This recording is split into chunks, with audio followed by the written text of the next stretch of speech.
Bien, merci Chantal. Alors, nous connaissons bien sûr les attentes des Mésoises et des Mésois, mais une de nos priorités, c'est la politique environnementale, la transition écologique et démocratique. C'est Liliane Estrada, vous le savez, qui a la charge de mettre en œuvre cette politique et je lui laisse de suite la parole. La feuille de route pour 2020-2026 concernant les 4 délégations, c'est-à-dire la transition écologique, la démocratie participative, le développement économique et le tourisme durable, est porteuse d'une noble et belle ambition inscrite dans le cadre des 5 engagements du développement durable. Lutter contre le changement climatique, préserver la biodiversité, favoriser la cohésion sociale, l'épanouissement humain, la transition vers une économie circulaire. Nous avons 6 ans pour que Metz soit une ville en transition écologique et démocratique. Nous avons 6 ans pour faire de Metz une éco-cité. Cette notion, déjà inscrite dans le PADD du PLU, donc dans le plan d'aménagement et de développement durable du plan local d'urbanisme, fait référence à une cité solidaire, attractive et durable, dans laquelle les citoyens, les associations, les forces vives, les entreprises, les chambres consulaires sont aux côtés de la collectivité, acteurs du bien vivre ensemble. Elle fait également référence à une cité consciente des enjeux planétaires et de l'urgence écologique. N'oublions pas que Metz est une toute petite partie de la planète Terre. J'ai dédié les 6 premiers mois du mandat à la consultation de nombreux acteurs locaux du développement durable, des élus et agents communautaires, et à la coécriture avec mes collègues d'un plan d'action du type Agenda 21. Basée sur le programme électoral d'ensemble vers 2026, cette feuille de route intègre l'échelon intercommunal et le projet de territoire de cette agropole méditerranée. Les actions déjà engagées localement en faveur de la protection de l'environnement, du dialogue citoyen, du développement économique et touristique vont ainsi être renforcées avec une politique volontariste, génératrice d'une dynamique vertueuse. Pour la concrétisation de notre action politique, nous rechercherons systématiquement le soutien technique et financier des collectivités territoriales d'échelon supérieur, mais aussi de l'État. Pour chacune des délégations, des objectifs, des actions et des sous-actions ont été identifiés avec un planning de réalisation à court, moyen et long terme, une estimation des coûts qui seront affinés annuellement dans le cadre de la préparation budgétaire et des critères d'évaluation. Je précise que cette feuille de route sera régulièrement évaluée, qu'elle donnera lieu à des bilans et qu'en fonction, elle évoluera pour toujours être au plus près des objectifs prévus, dans la limite des enveloppes budgétaires définies. Je saisis l'opportunité de ce débat de politique générale pour vous présenter les grandes lignes de ma feuille de route, plus précisément les objectifs recherchés par délégation et les actions prioritaires pour 2021. C'est l'écologie. Concernant la transition écologique, il s'agit d'une évolution vers un nouveau modèle économique et social qui renouvelle les façons de consommer, de produire, de travailler, de vivre ensemble pour répondre aux enjeux planétaires. Élus et services vont travailler autrement, en transversalité, de manière décloisonnée, prendre en compte le long terme, rechercher l'adhésion et la mobilisation de la population. Pour atteindre cet idéal de nouveau monde, 9 objectifs ont été identifiés. Devenir une collectivité exemplaire, faire la ville dense, agréable et durable, favoriser la biodiversité en ville, protéger les temps de taux, se déplacer autrement, aller vers l'autonomie énergétique, manger bon, sain et local, renforcer la propreté des espaces publics, favoriser le bien-être animal. En 2021, nous allons tout d'abord nous caler sur l'actualité internationale et nationale largement dédiée à la préservation de la biodiversité. Ainsi, nous allons en priorité favoriser la végétalisation des espaces publics et privés en créant les permis de végétaliser et en lançant de larges réflexions sur le réaménagement du parc des Cesquiers pour faire de ces 50 hectares un lieu idéal à la promenade, au loisir, pour l'épanouissement de notre jeunesse, pour la pratique sportive, mais aussi pour en faire une vitrine au niveau de la protection de la biodiversité et la valorisation des espèces locales. Nous allons ensuite valoriser les trames vertes et bleues, ce que l'on appelle les corridors écologiques, en poursuivant l'aménagement et la valorisation de la zone Natura 2000 des Salins, en soutenant la création par cette agropole méditerranée de la voie verte Palace Cesquier-Étang et en lançant une réflexion avec l'Agence française pour la biodiversité autour de la création d'une aire terrestre éducative et d'une nouvelle proposition, puisque la précédente n'avait pas été retenue, d'atlas communal de la biodiversité, en partenariat cette fois avec les communes lagunaires de Sable. Nous allons également défendre la veille des pollinisateurs de la biodiversité. Un premier comité de pilotage s'est récemment réuni pour initier l'écriture d'un plan abeille et s'engager dans une démarche exemplaire qui nous permettra d'obtenir la 3e abeille au prochain label Apicité. Nous allons enfin imaginer un nouveau concours en lieu et place de celui des jardins et balcons fleuris, avec l'introduction de critères environnementaux permettant de récompenser aussi les jardins non visibles du domaine public, mais présentant un grand intérêt au niveau des enjeux liés à la biodiversité et aux pollinisateurs. En 2021, nous allons également nous mobiliser sur un projet à long terme visant à améliorer la traversée de Metz et qui passera par la future réalisation du contournement routier et la requalification de la RD 613 en boulevard urbain. La propreté des espaces publics ne sera pas oubliée avec un ensemble d'actions de prévention et de lutte contre les incivilités pour s'approcher du zéro déchet.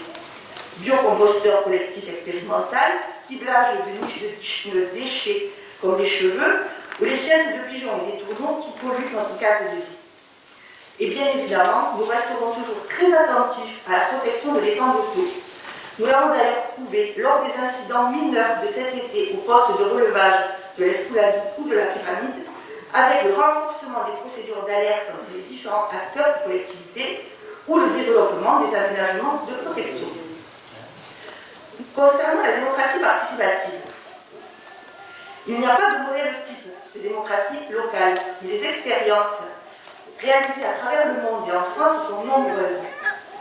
Nous sommes tout de même largement inspirés, non pas de la Corée du Nord, mais plutôt de la commune alsacienne de Kingersheim, commune de 13 000 habitants, qui est une des plus avancées en France, pour faire de Metz une ville émancipatrice, un haut lieu de l'innovation démocratique et favoriser la démocratie continue.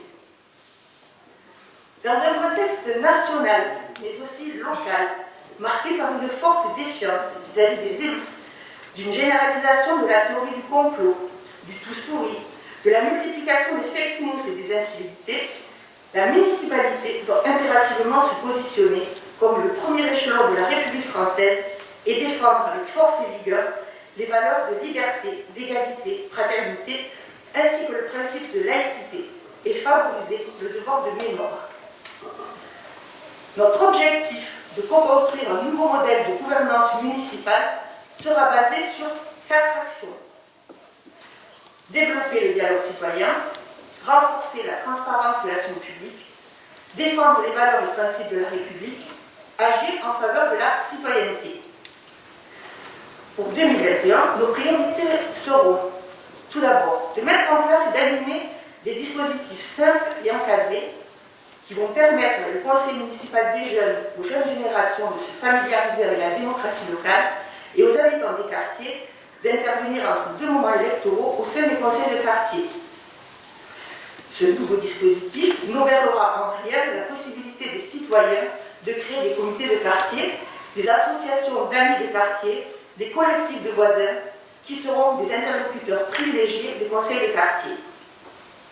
Nous allons engager une réflexion autour de la mise à disposition de lieux dédiés aux obsèques républicaines. Nous allons signer la Charte européenne pour l'égalité des hommes et des femmes dans la vie locale pour marquer symboliquement notre volonté de favoriser et de sensibiliser à l'égalité homme-femme. Cette signature donnera lieu à des actions futures qui seront à définir ensemble. Et nous allons valoriser tous les ans l'engagement citoyen avec la création d'un prix de l'engagement en lien avec les événements passés l'année précédente. Concernant le développement économique durable, il s'agit d'une véritable opportunité qui renforce la compétitivité des entreprises, rend plus efficace l'utilisation des ressources naturelles humaines et implique les consommateurs. Pour concrétiser cet idéal, au niveau communal, il y a un préalable incontournable, qui est celui du rapprochement des élus et services communautaires des élus mésois. Nous travaillons ainsi en étroit partenariat avec 7 agropoles méditerranéens, dont la principale compétence communautaire, à savoir le développement économique, est régie selon des, je cite, Principe de développement durable garant de l'attractivité du territoire en prenant en compte des aspects sociaux et environnementaux actuels et futurs, de manière à répondre aux besoins du présent sans compromettre la capacité des générations futures à répondre à leurs propres besoins. Dans ce contexte, pour atteindre cet idéal, 3 objectifs ont été identifiés. Premièrement, favoriser l'économie verte et bleue. Deuxièmement, favoriser l'attractivité commerciale. Troisièmement, développer l'économie sociale et solidaire. Les priorités pour 2021 visent essentiellement à développer l'agriculture locale en favorisant l'installation d'agriculteurs, éleveurs, agriculteurs et surtout en valorisant le potentiel de la propriété communale du Mas de Garrigue. Un groupe de travail a été constitué pour faire un état des lieux précis des différents usages et utilisateurs de ce site, aborder l'ensemble des problématiques, mais aussi retrouver des solutions pérennes pour rendre à ce site, fortement impacté par l'autoroute A9 et la future LGV, sa vocation agricole, restaurer son patrimoine bâti et partir à la reconquête de la biodiversité locale. Et nous sommes déjà très impliqués dans la récente démarche de plan alimentaire territorial animé par le syndicat mixte du bassin de Thau et dont nous sommes les principaux partenaires. Nous allons ensuite valoriser les produits de l'étang en œuvrant aux côtés des services de l'État, des collectivités locales, du syndicat mixte du bassin de Thau, du CRCN, de la SAFER, à la requalification de la zone conchylicole des Amontous pour maintenir une zone de production à vocation interface avec le public, avec une possibilité d'accueil et de dégustation. Enfin, nous nous rapprocherons du tiers-lieu de la Palanquée pour développer l'économie sociale et solidaire et soutenir l'émergence de nouvelles activités économiques. Le tourisme durable, ce n'est pas une pratique à part, ni un marché touristique particulier. C'est une démarche qui peut être adoptée par tout acteur touristique et l'ensemble des voyageurs. Pour 2020-2026, notre objectif sera d'impliquer l'ensemble des acteurs touristiques mésois dans la dynamique de l'Office de tourisme intercommunal, qui est inscrite dans le schéma de développement touristique de SAM, qui est de faire de l'Office de tourisme un levier de développement économique, d'améliorer l'expérience de séjour des visiteurs, de structurer l'offre, de mettre en place une promotion ambitieuse pour gagner en visibilité au sein de la destination méditerranéenne. Notre objectif se concrétisera autour de 3 actions. Accompagner et professionnaliser les acteurs touristiques locaux, développer une offre touristique de qualité, assurer la promotion de la destination MED. Pour 2021, les priorités seront doubles. Nous nous mobiliserons sur le devenir et le renouveau du village de vacances Thalassa, un des futurs atouts touristiques de la commune, mais aussi du territoire intercommunal, et viseront à combler une lacune au niveau de l'offre de circuits de randonnée VTT pédestre labellisés au départ de Metz. Notre feuille de route est ambitieuse et congruente. Elle vise à satisfaire l'intérêt général des Mésoises et des Mésois et des générations futures. Elle s'enrichira de toutes les nouvelles propositions pertinentes et nous saisirons toutes les opportunités financières liées aux appels à projets régionaux ou nationaux, même si on doit pour autant modifier le calendrier prévisionnel de certaines actions. Nous saurons faire preuve de souplesse et d'adaptabilité pour relever les nombreux défis. L'écocité mésoise, le MED de demain s'écrira aujourd'hui. La transition écologique et démocratique de notre commune sera une réalité, et je n'ai en cela aucun doute, car les élus d'ensemble de 2026 partagent les mêmes valeurs, ont les mêmes objectifs, et l'ensemble des services, agents et moyens financiers seront mobilisés autour de cette notion de développement durable. Je vous remercie. Bien, merci Lisiane.